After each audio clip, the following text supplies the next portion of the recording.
November 29th, 1959, high noon in Venice. Rose Bennett stood before the altar of Our Lady of Good Health Church.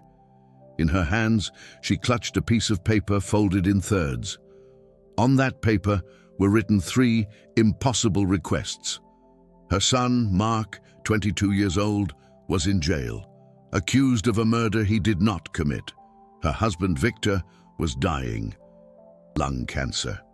The doctors gave him 2 weeks, maybe 3, and their home was about to be seized. 3 months of unpaid rent.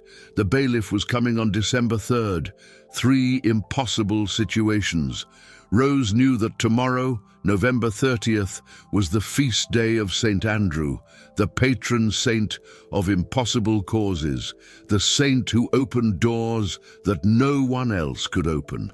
But what she also knew was that the eve of St. Andrew might be even more important than the day itself. An old friar had told her this just 3 days earlier in San Giovanni Rotondo. That friar's name was Padre Pio, and what he revealed to her was about to change her life forever. The eve of St. Andrew is the day of final preparation, he had said. It's the day you must put everything in order, your soul, your house, your intentions. If you arrive before St. Andrew on November 30th without having prepared the day before, it's like arriving at a banquet without an invitation. Rose had listened to every word. And now, on November 29th at noon, she was doing exactly what Padre Pio had asked her to do. But I'm getting ahead of myself. Let me tell you exactly what happened. And above all, let me explain why today, the eve of St. Andrew, is the most important day of your preparation. Because tomorrow, the doors will open. Tomorrow, impossibilities will become possibilities. Tomorrow, St. Andrew will present your requests to the throne of God, but only if you prepare today. Venice, November 1959. Rose Bennett was 53 years old. She had worked her whole life as a seamstress. Her husband, Victor, was a gondolier. Together, they had raised one son, Mark. Mark was their pride and joy. Intelligent, hard-working. He had found a job at a bank. He was going to marry a girl from a good family in the spring. Then, everything fell apart. On October 15th, 1959, Mark was arrested. A man had been found dead in an alley near the Rialto Bridge. Stabbed. Witnesses had seen someone who looked like Mark fleeing the scene. Mark swore he didn't do it. He was at the local tavern that night with friends, but those friends were afraid to testify. They all had gambling debts. They all had reasons to distrust the police. Mark was alone, and the circumstantial evidence was piling up against him. The prosecutor was seeking a life sentence. Victor couldn't bear it. The shock triggered something in his body. A cough that wouldn't go away. Blood in his sputum. The doctor was firm. Lung cancer, advanced stage, inoperable. 2 weeks, maybe 3. Rose found herself alone to manage everything. Mark's lawyer, Victor's care, the bills that were piling up. She had stopped working to take care of her husband. Without income, the rent had accumulated. The landlord had lost patience. The bailiff was coming on December 3rd to evict them. 3 impossible situations. Rose's neighbor, a pious woman named Lucy Farrell, had told her about Padre Pio. He performs miracles, Lucy had said. My sister had cancer. She went to see him. She's cured. The doctors don't understand it, but she's cured. Rose had nothing to lose. On November 25th, she took the train to San Giovanni Rotondo. The journey took 18 hours. She had left Victor in the care of a night nurse. She didn't have time to wait for days like the other pilgrims. She needed to return quickly. When she arrived at the monastery, the line was endless. Hundreds of people were waiting to see Padre Pio. Rose joined the line, resigned. Then something strange happened. A young Capuchin friar approached her. "Are you Rose Bennett from Venice?" Rose was stunned. She hadn't spoken to anyone. No one here knew her. How do you know my name? The friar smiled. Padre Pio is expecting you, Follow me. Rose followed the friar through the monastery, under the envious gazes of the other pilgrims who had been waiting for days. She was led into a small room adjacent to the church. Padre Pio was sitting there in a worn armchair. He was exactly as she had imagined him, small, stooped, his hands bandaged, his face marked by decades of suffering. But his eyes shone with a light that was not of this world. "Sit down, Rose," he said, even before she introduced herself. Rose sat down, trembling. Padre Pio looked at her with infinite compassion. "Your son is innocent," he said. "The real culprits will be discovered, but not if you don't do what I'm about to tell you." Rose felt hope rekindle within her. Padre Pio continued, "Your husband is dying, but God can prolong his days, not indefinitely, but enough for him to see his son free, but not if you don't do what I'm about to tell you." Tears streamed down Rose's cheeks. Padre Pio paused. "Your house will be saved.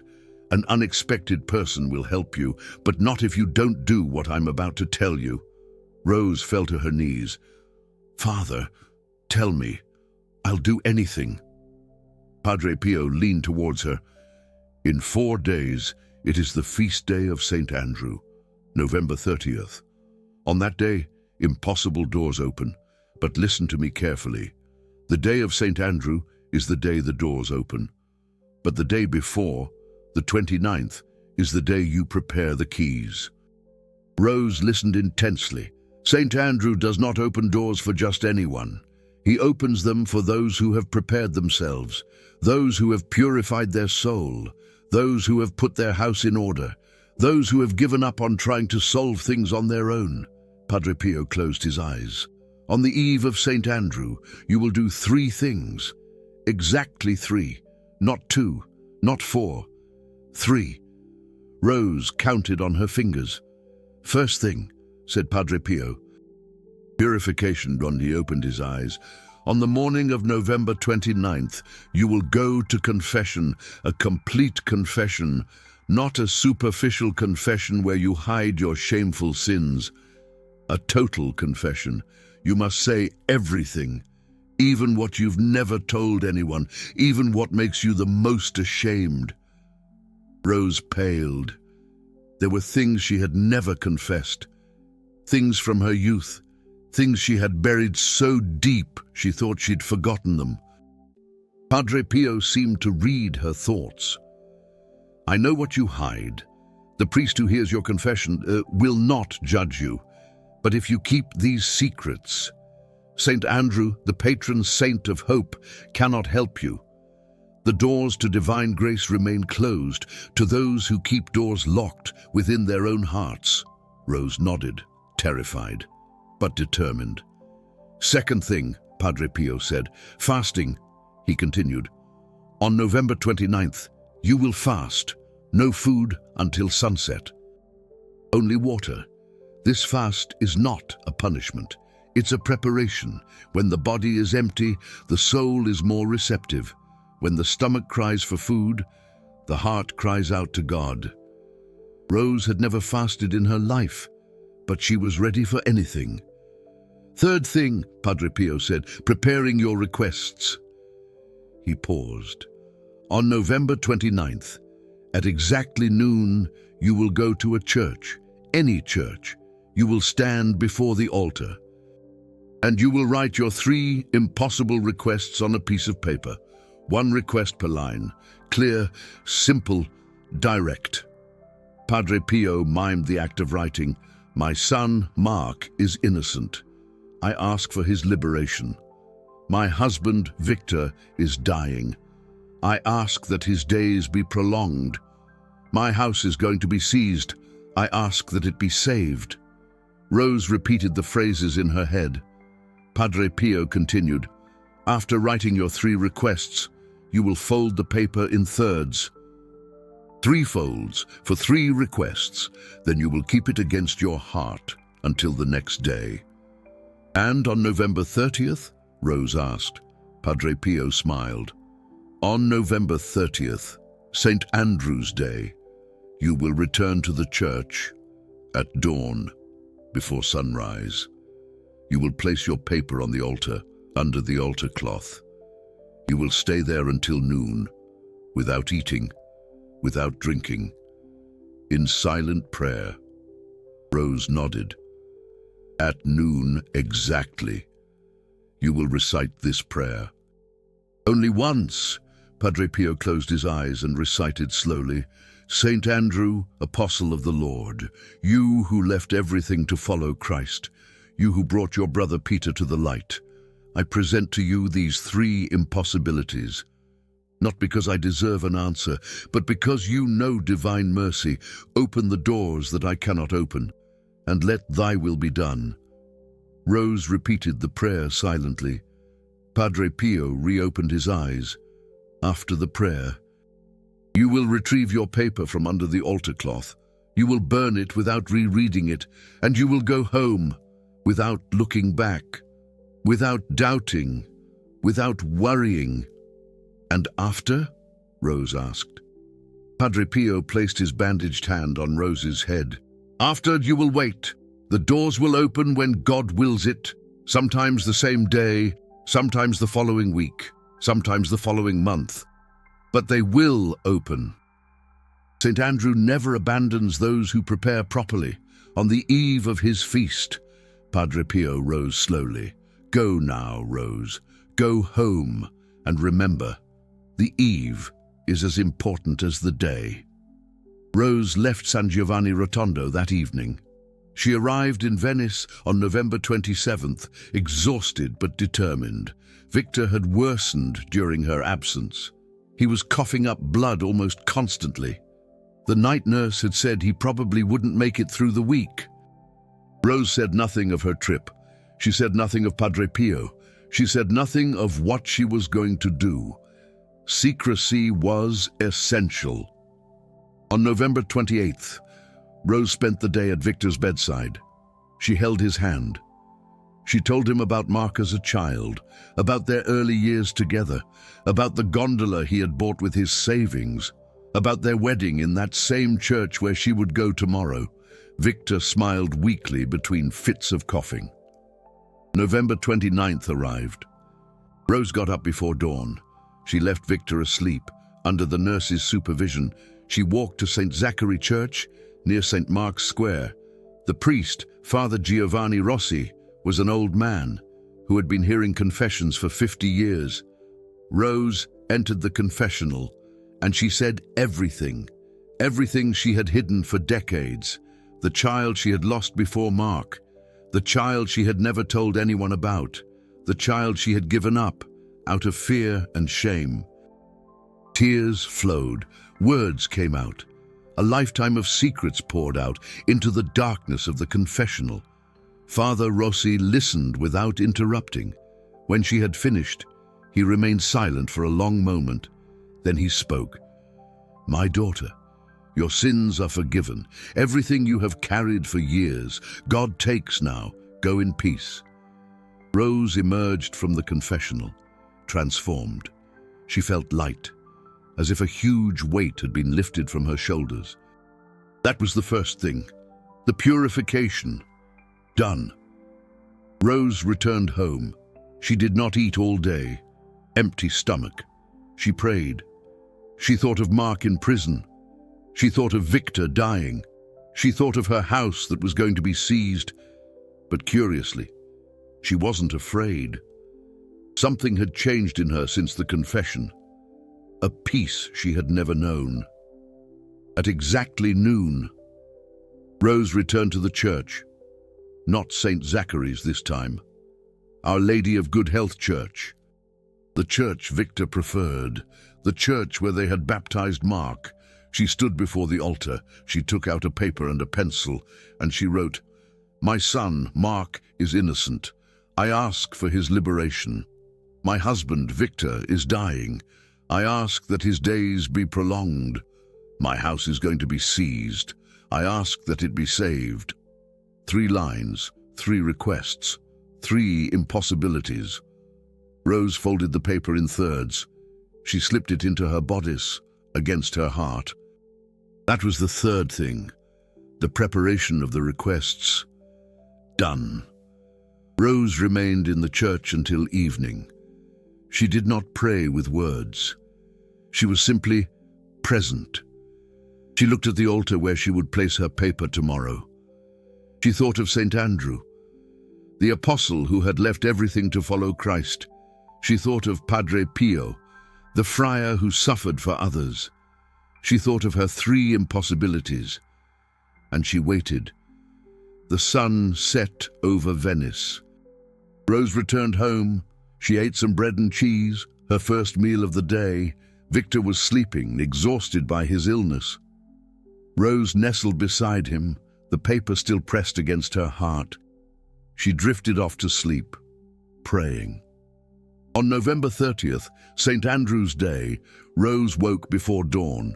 It was still dark when she arrived at Our Lady of Good Health Church. The church was empty. Rose approached the altar. She gently lifted the white altar cloth and slipped her paper underneath. Then she knelt in the first pew and waited. The sun rose over Venice. The first worshippers arrived for the 7 o'clock Mass. Rose remained. The 9 o'clock Mass was celebrated. Rose remained. The 11 o'clock Mass began. Rose felt hunger and thirst. She hadn't eaten or drunk anything since the night before, but she persevered. Padre Pio had said until noon. She would hold out until noon. At exactly noon, Rose recited the prayer, "Saint Andrew, apostle of the Lord, you who left everything to follow Christ, you who brought your brother Peter to the light, I present to you these 3 impossibilities, not because I deserve an answer, but because you know the divine mercy. Open the doors that I cannot open, and let your will be done." Only once. As Padre Pio had instructed, Rose stood. She approached the altar. She retrieved her paper from under the cloth. Without rereading it, she carried it to the sacristy, where a candle burned. She tossed it into the flame. She didn't watch the paper burn. She turned and walked out of the church without looking back. It was done. Rose went home, and she waited. What happened next was documented in the parish archives of Venice. On December the 1st, 2 days after St. Andrew's Day, the phone rang at the Bennett home. It was Mark's lawyer. "Mrs. Bennett," he said, "I don't know how to tell you this. A witness came forward this morning, a man who was in the alley that night. He saw everything. He knows who really killed the victim. It wasn't Mark." Rose had to sit down. "Who was it?" she asked. The lawyer hesitated. "The son of your landlord, the one who wants to evict you. His son had gambling debts. The victim was his creditor." Rose understood everything in an instant. The landlord's son had killed his creditor, and he had let Mark, who happened to be passing by, take the blame. First impossible door. Mark in prison. Opened. Mark was released on December 5th. He returned home, thinner but alive. He embraced his father. Victor wept with joy, and something strange occurred. The doctor who came the next day for his routine examination was astonished. "The tumor has shrunk," he said. "I don't understand. It's medically impossible." "But the x-rays don't lie. The tumor has shrunk by half." Victor wasn't miraculously cured. The cancer didn't disappear, but it regressed enough to give him time. Time to see his son free. Time to see his name cleared. Time to die in peace. 6 months later, surrounded by his family, second impossible door, Victor dying, opened, not a total cure, but a reprieve, a gift. The third door remained. The bailiff was scheduled to come on December 3rd to seize the house. On December 2nd, someone knocked on the Bennett's door. It was an elegant woman Rose had never seen. "Mrs. Bennett, I am Sophia Contarini. My family owns several buildings in Venice. I've learned what happened with your landlord. His son is a murderer. He'll be in prison for a long time, and his family will be ruined by the scandal." Rose didn't understand what this woman was getting at. Sophia Contarini continued, "I bought your building this morning. The rent debts are cleared. You can stay as long as you wish, without paying rent. It's the least I can do." Rose almost fainted. "Why?" she asked. "Why are you doing this?" Sophia Contarini smiled. "Because Padre Pio asked me to." Rose felt her legs weaken. "You know Padre Pio?" Sophia nodded. "I went to see him 3 years ago. He cured me of an illness that doctors couldn't treat. Since then, I do what he asks. Last week, I received a letter from him. He asked me to help a certain Rose Bennett from Venice to buy her building, to give her a roof." She paused. "Padre Pio knew you would come to see him. He knew what you would ask, and he had already prepared the answer before you even asked the question. Third impossible door, the house seized, opened. All 3 doors had opened in less than a week. Rose Bennett lived in that house until her death in 1987. She never paid a penny of rent. Mark married in the spring of 1960 as planned. He had 3 children. One of them became a priest. Every year, on November 29th, the Bennett family gathers to prepare for the eve of St. Andrew's Day. Confession, fasting, preparing requests. It became a family tradition, a tradition that has spanned 3 generations. Rose testified at Padre Pio's beatification trial. Her testimony is part of the Vatican archives. She said one important thing. "Padre Pio taught me that preparation is as important as the request, maybe even more important.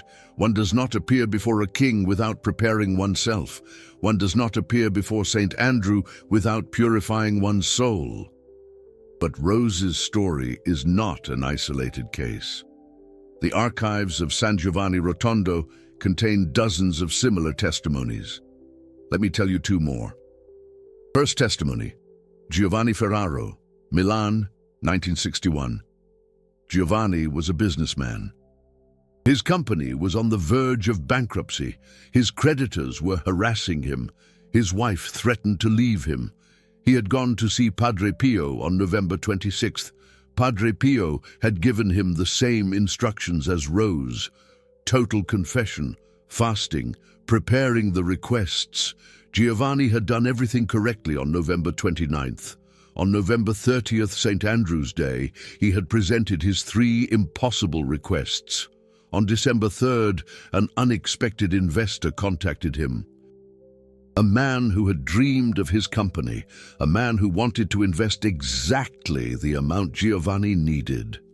On December 10th, Rose told Mark that she was pregnant, a child they had been trying to have for 10 years. Then, on December 20th, his creditors agreed to a favorable repayment plan, without explanation, without negotiation. They just agreed. 3 impossible doors. 3 doors opened. Giovanni Ferraro testified at Padre Pio's beatification trial. His testimony specifically mentions the importance of St. Andrew's Eve. He said, "November 29th is the day you forge the keys. November 30th is the day you use them. Without the keys, the doors remain closed." Second testimony, Lucy Farrell, Rome, 1957. Lucy was a nurse. Her brother was in jail because of debt. Her mother was dying. Her fiancé had left her. She went to see Padre Pio on November 25th. Padre Pio gave her the same instructions. But he added something more. "Your confession must be complete. I know what you're hiding, what you did when you were young, what no one knows. If you don't confess it, St. Andrew cannot help you." Lucy paled. There was something she had never told anyone, something terrible, something she had buried so deep. She thought she had forgotten it. On November 29th, Lucy went to confession. She told everything. The priest wept with her. Absolution was given. And something changed in Lucy. A weight lifted, a freedom she had never known. On November 30th, she presented her 3 requests to St. Andrew. On December 5th, her brother was released. An anonymous benefactor had paid his debts.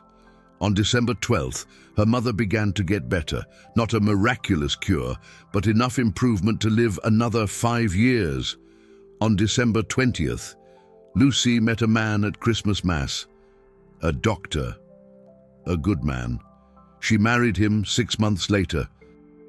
3 impossible doors, 3 doors opened. Lucy testified at the beatification trial. She said, "The confession on November 29th was the most important moment of my life. That was the day I was truly freed, not from my external problems, from my internal chains." But not everyone succeeded. Let me tell you 2 cases of failure. It's just as important as the success stories. First failure, Paolo Ricci, Naples, 1960. Paolo had received the same instructions as the others, but he made a mistake. On November 29th, he went to confession. But he didn't tell everything. He kept certain sins to himself, the most shameful ones, the ones he didn't want to admit. He thought God wouldn't notice. On November 30th, he presented his 3 requests to St. Andrew. Nothing happened. His 3 doors remained closed. Paolo was furious. He accused Padre Pio of lying. He accused St. Andrew of indifference. Padre Pio, when he learned of Paolo's reaction, said he kept doors closed in his heart.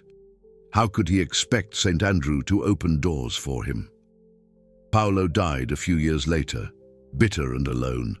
His 3 impossibilities remained impossibilities until his death. Second failure, Giovanna Conti, Florence, 1958. Giovanna had made the complete confession. She had fasted. She had prepared her requests. But she made a different mistake. On November 29th, she talked about her protocol to her sister. She told her what she was doing, why she was fasting, what she hoped to achieve. Her sister, jealous, laughed at her. "You really believe in these superstitions?" she said. "Padre Pio is a charlatan. St. Andrew can't do anything for you." Giovanna began to doubt, and the doubt ruined everything. On November 30th, she presented her requests, but without conviction. Without faith, nothing happened. Her 3 doors remained closed. Padre Pio, when he learned what had happened, said, "Secrecy is essential, not because God needs secrecy, but because secrecy protects your faith. When you talk about your intentions, you expose them to the doubt of others, and the doubt of others can become your own doubt." Giovanna understood her lesson. The following year, she repeated the protocol. In total silence, her 3 doors opened. These failures teach us 2 crucial lessons. First lesson, the confession must be complete. No secrets, no gray areas. Everything must be exposed to the light. Second lesson, secrecy is essential. Do not talk about your protocol to anyone, not even to your loved ones. Now, let me give you the complete protocol for St. Andrew's Eve. Listen carefully. This protocol was passed down by Padre Pio himself. Preparation protocol for St. Andrew's Eve. Step 1. The confession. On November 29th, today, go to confession. A complete confession, not a superficial one. Say everything, even what shames you, even what you've never told anyone. If you cannot see a priest, make a direct confession to God. On your knees, out loud, name each sin. Purification is essential. Step 2, the fast. Today, do not eat until sunset. Drink only water. This fast prepares your soul to receive. Step 3, preparing the requests. Today at noon, go to a church. Write your 3 impossible requests on a piece of paper, 1 request per line. Clear, simple, direct. Fold the paper in thirds. Hold it against your heart until tomorrow. Step 4. The silence. Do not talk about your protocol to anyone. Not to your spouse, not to your children, not to your friends. Secrecy protects your faith. Step 5. The vigil, tonight, before sleeping. Recite 3 Hail Marys. Think about your 3 impossible requests, but do not worry. Entrust them to St. Andrew and sleep in peace. Tomorrow, November 30th, St. Andrew's Day. You will do the final protocol. You will go to church before dawn. You will place your paper under the altar cloth. You will remain in prayer until noon, and at noon, you will recite the St. Andrew prayer. Then, you will burn your paper without rereading it, and you will go home without looking back. Without doubting, without worrying. The doors will open. This protocol worked for Rose Bennett. This protocol worked for Giovanni Ferraro. This protocol worked for Lucy Farrell. This protocol can work for you, but only if you start today. Because today is the eve of St. Andrew's Day. Tomorrow, it will be too late for preparation. Tomorrow, you can only present your requests, but without preparation, the doors remain closed. Padre Pio revealed something important to Fray Pellegrino on November 29th, 1959, the very day Rose Bennett was doing her preparation in Venice. The eve of St. Andrew's Day is the day heaven observes. It observes who is preparing, who is purifying themselves, who is fasting, who is writing their requests with faith. These people will be recognized tomorrow. Their requests will be heard. Padre Pio added, those who arrive tomorrow without preparation are like guests who arrive at a wedding without a gift. They will be received, but they will not receive the same attention as those who have prepared. That is why today is so important. The eve of St. Andrew's Day is not an ordinary day. It is the day you forge the keys that will open the doors tomorrow.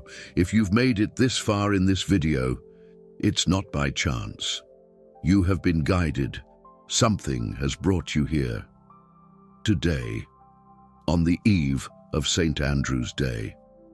That something knows you have closed doors, that something wants to show you how to prepare the keys. Now, it's up to you to decide. Are you going to follow the preparation protocol, or are you going to arrive tomorrow before St. Andrew without keys? If you choose to follow the protocol, leave a comment. Write, I am preparing today. It's a public commitment, a first step, a declaration of faith.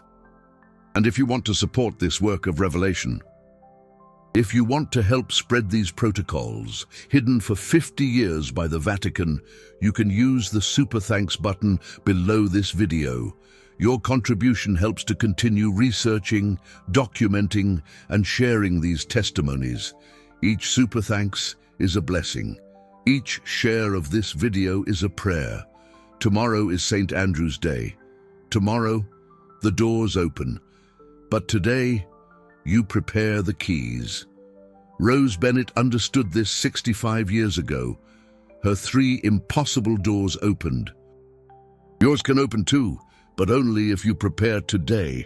May St. Andrew await you tomorrow. May Padre Pio guide you today. And may your impossible doors open before the end of the year. Amen.